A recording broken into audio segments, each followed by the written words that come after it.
La noche del 16 de noviembre de 1957 desciende sobre Plainfield, Wisconsin, con una quietud gélida que congela el aliento. El viento barre los campos yermos, llevando consigo susurros de una normalidad a punto de romperse. En la oscuridad, los faros del coche del sheriff Art Schley cortan la negrura, avanzando por un camino de tierra hacia la granja Gain, una silueta desolada contra un cielo sin estrellas. La misión es clara pero inquietante.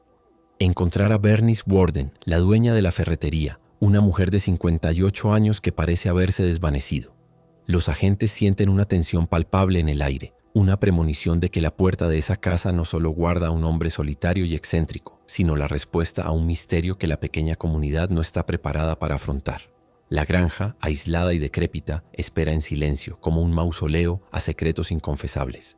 Al forzar la entrada, un hedor insoportable los golpea, una mezcla nauseabunda de podredumbre, sangre seca y suciedad rancia que se aferra a la garganta y revuelve el estómago. La linterna del sheriff tiembla en su mano, su haz de luz rasgando la penumbra y revelando un caos de desorden y miseria. Montañas de basura, revistas viejas y latas de comida vacías cubren cada superficie, pero es en el cobertizo de verano donde la búsqueda de Bernice Worden llega a un final espantoso. Colgada de los tobillos, decapitada y abierta en canal como un ciervo tras la casa, su cuerpo profanado se balancea levemente en la corriente de aire frío que entra por la puerta. El horror de la escena es absoluto. Una visión tan salvaje y deshumanizada que paraliza a los oficiales, quienes comprenden de inmediato que no han tropezado con un simple asesino, sino con algo mucho más oscuro. El verdadero alcance de la pesadilla apenas comienza a revelarse.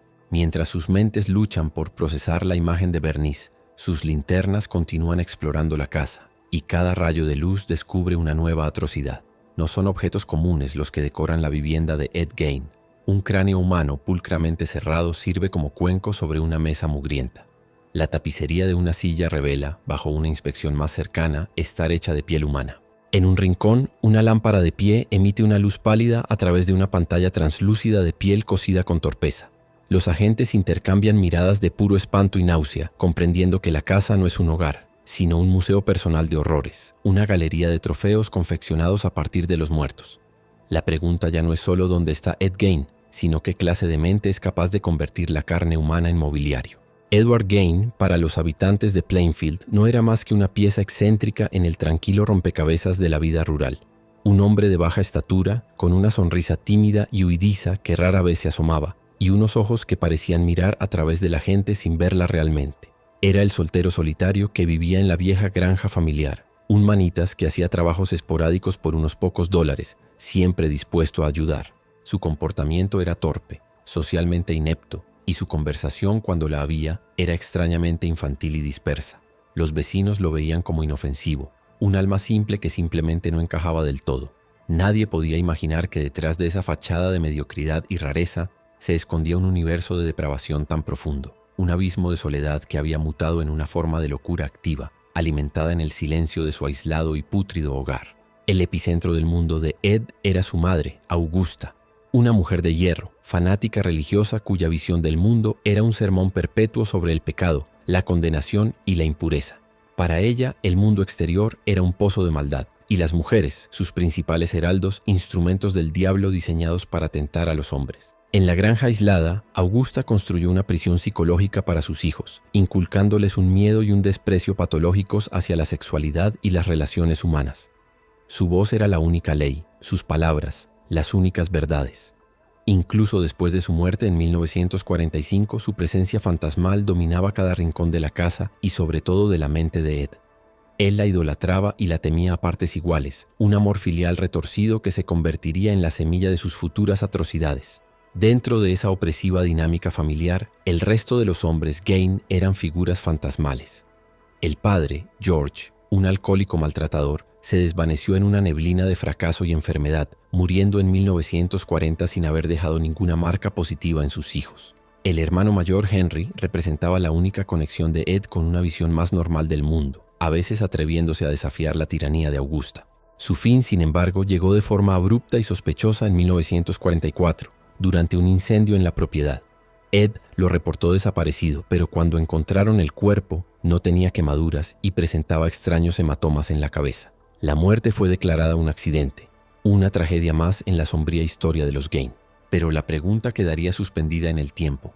¿Fue aquel fuego el primer acto violento de Ed, un ensayo para el horror que vendría? La primera en desaparecer fue Mary Hogan, la propietaria de la taberna local. Era una mujer robusta, de mediana edad y carácter fuerte, conocida por su humor directo y su risa estruendosa que llenaba el local.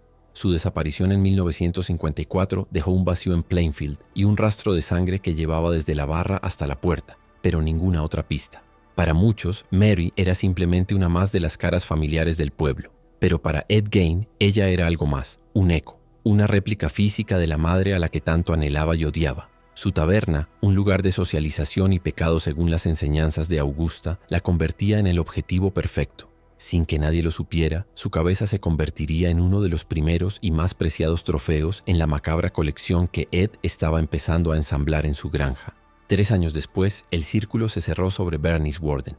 Una viuda de 58 años, dueña de la ferretería del pueblo, representaba la confianza y la estabilidad de la vida en una comunidad pequeña. Era conocida por su amabilidad y su disposición a fiar a los vecinos que pasaban por malos momentos. Su vulnerabilidad no residía en la debilidad física, sino en la inocencia de creer que conocía a todos los que la rodeaban. El 16 de noviembre, Ed Gein fue su último cliente, entrando en la tienda para comprar un galón de anticongelante. En esa transacción mundana, Bernice no vio a un monstruo, sino al raro Ed, el hijo de Augusta.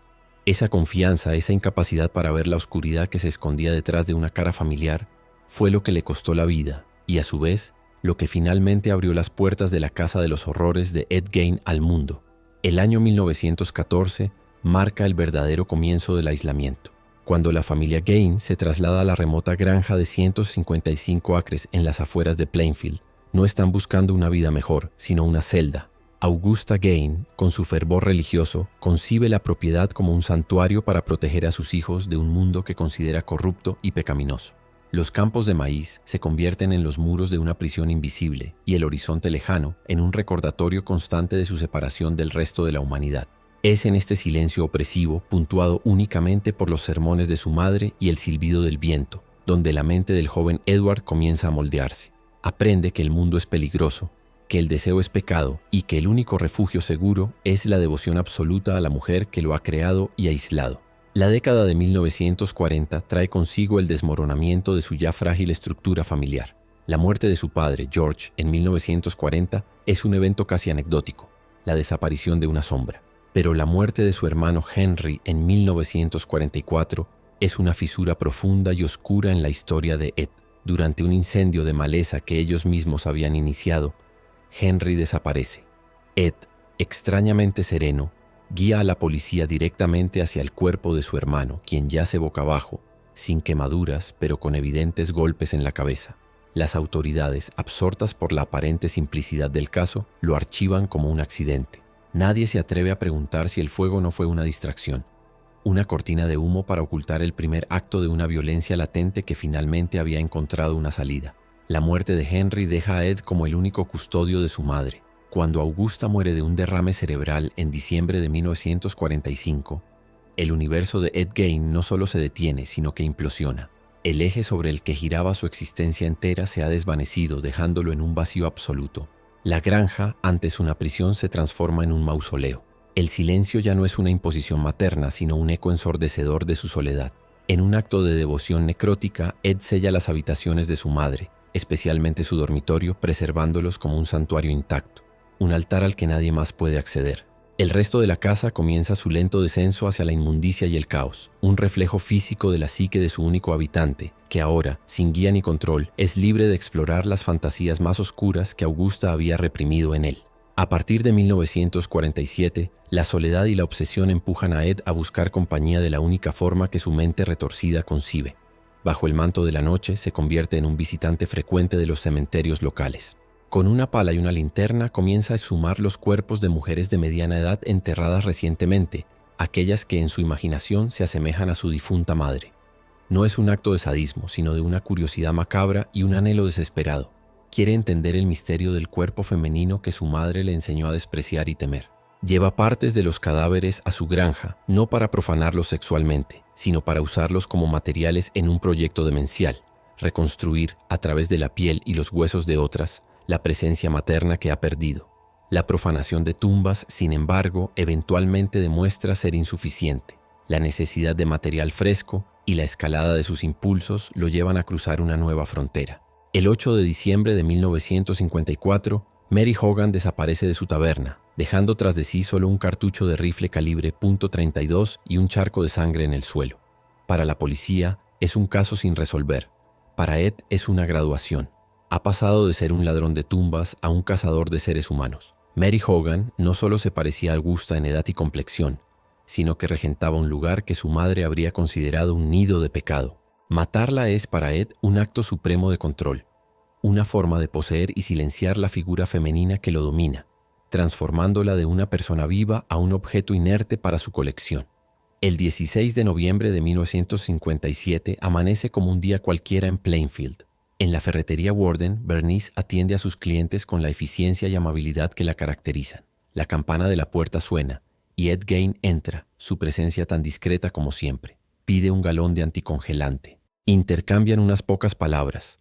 Una transacción comercial rutinaria que se ha repetido innumerables veces. Bernice anota la venta en su libro de contabilidad, la última entrada que hará en su vida. No hay nada en la mirada de Ed, nada en su comportamiento, que delate la monstruosidad que se agita bajo su superficie. Para ella, él es solo un cliente más. Esta normalidad, esta ceguera ante el horror que se oculta a plena vista, es lo que hace que los eventos que están a punto de desencadenarse sean aún más aterradores. Esa misma tarde, Frank Warden, hijo de Bernice y ayudante del sheriff, entra en la ferretería y la encuentra vacía. La caja registradora ha desaparecido, pero lo que realmente le hiela la sangre es el rastro oscuro que mancha el suelo de madera. Su entrenamiento policial se activa de inmediato. Al revisar el libro de contabilidad, encuentra la última venta del día: un galón de anticongelante a nombre de Ed Gein. De repente, todas las piezas comienzan a encajar de una manera terrible. La rareza de Ed, su aislamiento, los rumores que siempre lo rodearon. La sospecha, antes una idea impensable, se solidifica en una certeza alarmante. Se toma una decisión rápida y urgente. Un grupo de oficiales, liderado por el sheriff Art Schley, se dirigirá a la granja Gein, esperando encontrar a un ladrón, sin saber que están a punto de abrir la puerta al infierno. La noche cae cuando los vehículos policiales llegan a la desolada propiedad. La casa está a oscuras, silenciosa, como si contuviera la respiración. Tras llamar sin obtener respuesta, Schley y sus hombres fuerzan la entrada y el hedor a muerte los recibe como un muro sólido. Las linternas cortan la oscuridad revelando el caos. Y finalmente el cuerpo mutilado de Bernice Warden. El arresto de Ed Gein se produce poco después en casa de un vecino donde cenaba tranquilamente. Es dócil, casi indiferente, como si lo hubieran interrumpido en medio de una tarea mundana. El ciclo que comenzó con el aislamiento en 1914 y que se aceleró con la muerte de Augusta en 1945 llega a su fin. La línea de tiempo de sus crímenes ha concluido, pero la investigación sobre la profundidad de su locura y el verdadero número de sus víctimas apenas está por comenzar. La tensión dentro de la granja Gein no es solo visual, es una agresión a todos los sentidos. El aire es tan espeso y fétido que los oficiales respiran a través de pañuelos, pero el olor se pega, se impregna en la ropa y en la memoria. Es un aroma complejo y dulce a descomposición, mezclado con el hedor rancio de la basura y la humedad. El silencio de la casa es antinatural, profundo, roto solo por el crujido de la madera bajo sus botas y el zumbido de las moscas que se arremolinan perezosamente en el aire helado. Los haces de luz de sus linternas son como pinceles que pintan fragmentos de una pesadilla. Se deslizan sobre una pila de revistas, revelando un rostro de mujer recortado, y luego se detienen en un objeto en el suelo, una hebilla unida a lo que parece ser un cinturón de piel humana. Cada paso es una vacilación, cada rincón oscuro promete una revelación peor que la anterior. En medio de este caos y podredumbre, un descubrimiento aumenta la tensión a un nivel casi insoportable. Una puerta cerrada conduce a una sección de la casa que parece pertenecer a otro mundo. Al abrirla, los oficiales encuentran el cuarto de Augusta Gein y más allá su dormitorio, ambos preservados como un santuario. El aire aquí es quieto, con un ligero olor a naftalina y polvo antiguo. La cama está perfectamente hecha, la colcha sin una arruga. Una Biblia descansa sobre la mesita de noche, junto a un vaso de agua. El contraste con el resto de la casa es tan violento que produce vértigo. Es la prueba tangible de una mente fracturada, una línea divisoria entre la pureza idealizada de su madre y la corrupción de su propia existencia. Este orden maníaco en medio del desorden es más aterrador que cualquier monstruosidad, pues revela una locura metódica y deliberada. El horror se traslada de la granja a la sala de interrogatorios, pero no disminuye. La tensión ahora es puramente psicológica. Ed Gein, sentado bajo una luz pálida, no muestra remordimiento, ni miedo, ni siquiera emoción. Habla con una voz suave y monótona, como un niño que recita una lección aprendida. Cuando los investigadores, con la voz quebrada por la repulsión, le preguntan sobre Bernice Worden, él describe el asesinato con una calma escalofriante, deteniéndose en detalles prácticos, como si estuviera explicando una receta de cocina. Esta desconexión total de la realidad crea una atmósfera sofocante. No están hablando con un criminal que se arrepiente o se justifica, sino con un ser que opera en una lógica completamente ajena a la humana. La ausencia de un monstruo rabioso es, paradójicamente, lo que lo hace más monstruoso. Una revelación durante los interrogatorios añade una nueva y macabra dimensión al caso, haciendo que el suspense se retuerza sobre sí mismo. Al principio, la policía cree que cada resto humano en la casa pertenece a una víctima de asesinato, lo que los enfrenta a la posibilidad de estar ante uno de los peores asesinos en serie de la historia. Pero Gein, con su característica pasividad, corrige su suposición.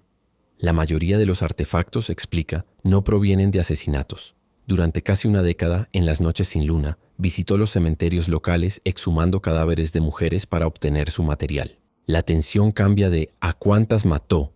A una pregunta mucho más perturbadora sobre la naturaleza de su profanación. El horror ya no se limita a 2 asesinatos, sino que se expande para incluir la profanación sistemática de los muertos, un acto que viola el último tabú. A medida que el inventario de horrores de la granja se completa, el suspense se nutre de las preguntas que quedan sin respuesta. Los investigadores catalogan un traje de mujer hecho de piel, máscaras faciales, un corazón en una sartén.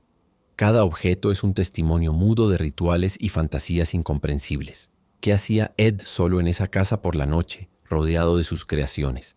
Se vestía con la piel de las mujeres para convertirse en su madre. La investigación ha expuesto sus actos, pero su mundo interior sigue siendo un territorio oscuro e impenetrable. Y la duda más antigua y persistente regresa con fuerza: la muerte de su hermano Henry. Con todo lo que saben ahora, la idea de un accidente parece una fantasía ingenua. La verdad completa, sienten los investigadores, es un abismo al que nunca podrán asomarse del todo. El núcleo psicológico del caso Gein reside inequívocamente en la figura de su madre. Augusta no fue simplemente una figura autoritaria, fue la arquitecta de la prisión mental de su hijo. Su adoctrinamiento constante, que fusionaba el dogma religioso con una misoginia virulenta, no dejó espacio para que Ed desarrollara una identidad propia. Para él, Augusta era una deidad todopoderosa, la única fuente de amor y a la vez la personificación de un juicio implacable. Tras su muerte, Ed no buscó reemplazarla, sino resucitarla y, en un giro aún más oscuro, fusionarse con ella. Sus crímenes no fueron actos de rebelión, sino de una devoción perversa. Al vestir la piel de otras mujeres, intentaba de la forma más literal y grotesca posible volver al útero simbólico de su creadora, buscando recrear la única relación que conoció, una de sumisión total a la figura materna. El aislamiento geográfico de la granja Gein actuó como un catalizador, un invernadero para la locura. La falta de interacción social cotidiana privó a Ed de las herramientas básicas para entender el mundo y a sí mismo. Sin amigos, sin relaciones externas, sin nadie que desafiara la visión distorsionada que Augusta había implantado en él, su realidad se contrajo hasta limitarse a los confines de la granja y los ecos de la voz de su madre en su cabeza. Tras la muerte de ella, esta soledad se convirtió en un vacío abismal. La granja dejó de ser un refugio para convertirse en un laboratorio. En ese silencio absoluto, sin testigos ni juicios, sus fantasías necrófilas no solo encontraron espacio para existir, sino para florecer y convertirse en una necesidad activa, una forma de poblar su mundo desolado con compañía que no podía rechazarlo. El descubrimiento de los crímenes de Gein envió una onda de choque que resquebrajó la fachada de la América rural. Plainfield se convirtió en el epicentro de una nueva clase de miedo, uno que no provenía de extraños o amenazas lejanas, sino del interior. El caso destrozó la reconfortante ilusión de que las pequeñas comunidades, con sus puertas sin cerrojo y su confianza vecinal, eran inmunes al mal. De repente, el vecino tranquilo y excéntrico, el hombre que ayudaba con las tareas del campo, podía ser un monstruo. Este pánico social reveló una verdad incómoda. El horror no siempre tiene un rostro reconocible. Puede esconderse detrás de una sonrisa tímida, de una vida aparentemente anodina, demostrando que la más profunda depravación humana puede germinar en el más insospechado de los lugares. Retrospectivamente, la historia de Ed Gein está marcada por señales de alerta ignoradas y fallas institucionales. La más flagrante de ellas es la investigación superficial sobre la muerte de su hermano Henry en 1944. Las extrañas circunstancias, los golpes en la cabeza y la calma de Ed fueron pasados por alto en favor de una explicación más sencilla y cómoda: un accidente. Esta falta de escrutinio representó una oportunidad perdida crucial. Una investigación más profunda podría haber expuesto la dinámica familiar tóxica y la inestabilidad mental de Ed mucho antes de que escalara a la profanación de tumbas y al asesinato. La tragedia de Plainfield no es solo la historia de un hombre loco, sino también un sombrío recordatorio de cómo la indiferencia o la incapacidad de la sociedad para ver más allá de la superficie pueden permitir que las semillas de la violencia crezcan sin control.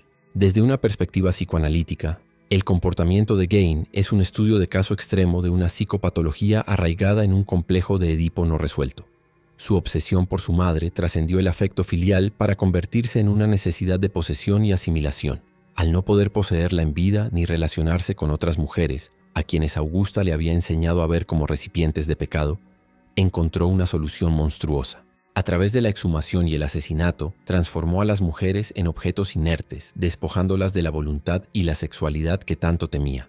Al usar su piel, buscaba la transformación definitiva, una anulación de su propia identidad masculina, para convertirse en el ser que a la vez amaba y odiaba, en un intento desesperado por resolver un conflicto interno que lo había consumido por completo. El clímax de la historia de Ed Gein no se desarrolla en su granja ensangrentada, sino en la atmósfera estéril y silenciosa de un tribunal. Tras ser declarado mentalmente incompetente en 1957, pasa una década en una institución psiquiátrica hasta que en 1968 los médicos lo consideran apto para ser juzgado. El juicio es un espectáculo sombrío. Los habitantes de Plainfield se agolpan en la sala, sus rostros una mezcla de fascinación mórbida y dolor, intentando comprender cómo el hombre tranquilo que se sienta en el banquillo de los acusados pudo ser el autor de tales horrores. Gein permanece impasible durante todo el proceso, una figura casi fantasmal, desconectado del peso de los testimonios y las pruebas fotográficas que convierten la sala en una extensión de su casa de los horrores. La tensión no reside en si es culpable, sino en la confrontación de una comunidad con la incomprensible naturaleza del mal que anidaba entre ellos. El veredicto llega en dos fases, cada una con un impacto distinto y profundo. Primero, el jurado declara a Edward Gein culpable del asesinato en primer grado de Bernice Worden. Es un momento de catarsis legal, una afirmación de que sus actos fueron reconocidos como un crimen. Sin embargo, casi de inmediato llega la segunda parte de la resolución. Es declarado no culpable por razón de demencia. Esta decisión lo absuelve de responsabilidad penal y lo condena a pasar el resto de su vida confinado en instituciones mentales. Para las familias de las víctimas y la comunidad es una conclusión agridulce y compleja. Se ha hecho justicia, pero el monstruo no será castigado como un criminal, sino tratado como un enfermo. Este desfecho judicial transforma a Gein de una figura de maldad pura a un caso de estudio psiquiátrico, dejando un eco de insatisfacción y preguntas sin resolver. Mientras Gein es confinado, el epicentro físico de su terror, la granja, sigue en pie. Un monumento a la depravación que atrae a curiosos y buscadores de morbo. El destino de la Casa de los Horrores se convierte en un punto de conflicto para una comunidad que anhela olvidar. La resolución llega en una noche de marzo de 1958, cuando las llamas devoran la estructura hasta los cimientos.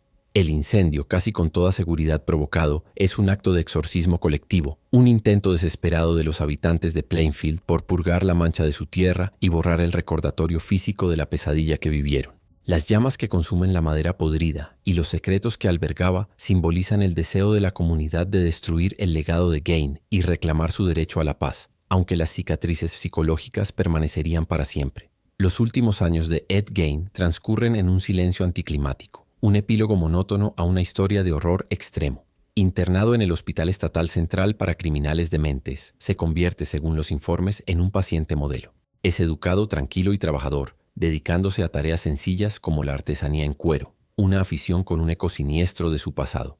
La figura que aterrorizó a una nación ahora pasa sus días en la rutina predecible de la vida institucional. Un hombre anciano y frágil que no muestra signos externos del monstruo que fue. Este contraste final entre el horror de sus crímenes y la banalidad de su existencia en cautiverio es quizás el aspecto más inquietante de su desfecho, sugiriendo que la monstruosidad puede ser contenida, pero nunca completamente comprendida. El 26 de julio de 1984, Ed Gein muere de insuficiencia respiratoria en una institución de Wisconsin. Su cuerpo es enterrado en el cementerio de Plainfield, en una tumba sin nombre junto a su madre, Augusta, cerrando finalmente el círculo de su obsesión. Su muerte física es un evento discreto, apenas una nota a pie de página en los periódicos. Sin embargo, su verdadero legado apenas comenzaba a crecer. Aunque el hombre desapareció, el arquetipo que creó se volvió inmortal. Las atrocidades descubiertas en su granja inspiraron a algunos de los villanos más icónicos de la cultura popular. El torturado Norman Bates de Psicosis, el brutal Leatherface de la masacre de Texas y el metódico Buffalo Bill de El silencio de los inocentes. El hombre murió, pero el monstruo que representaba se aseguró un lugar permanente en las pesadillas del mundo. El caso de Ed Gein trasciende la crónica de un asesino en serie para convertirse en una sombría parábola sobre la fragilidad de la mente humana. Su historia no es simplemente la de un monstruo, sino el aterrador resultado de una ecuación donde el abuso psicológico, el aislamiento extremo y la represión religiosa actúan como variables destructivas. Gein se transformó en un arquetipo del horror estadounidense no solo por la brutalidad de sus actos, sino porque encarna el colapso total de la psique bajo el peso insoportable de una relación familiar tóxica. Su legado nos obliga a confrontar preguntas incómodas. ¿Dónde termina la víctima y comienza el victimario? ¿Puede una persona hacer ambas cosas a la vez? La historia de la granja de Plainfield es un recordatorio perpetuo de cómo la semilla de la locura, plantada en la infancia y regada con soledad y tormento, puede florecer en los actos más inimaginables, ocultándose detrás de la puerta del vecino más silencioso.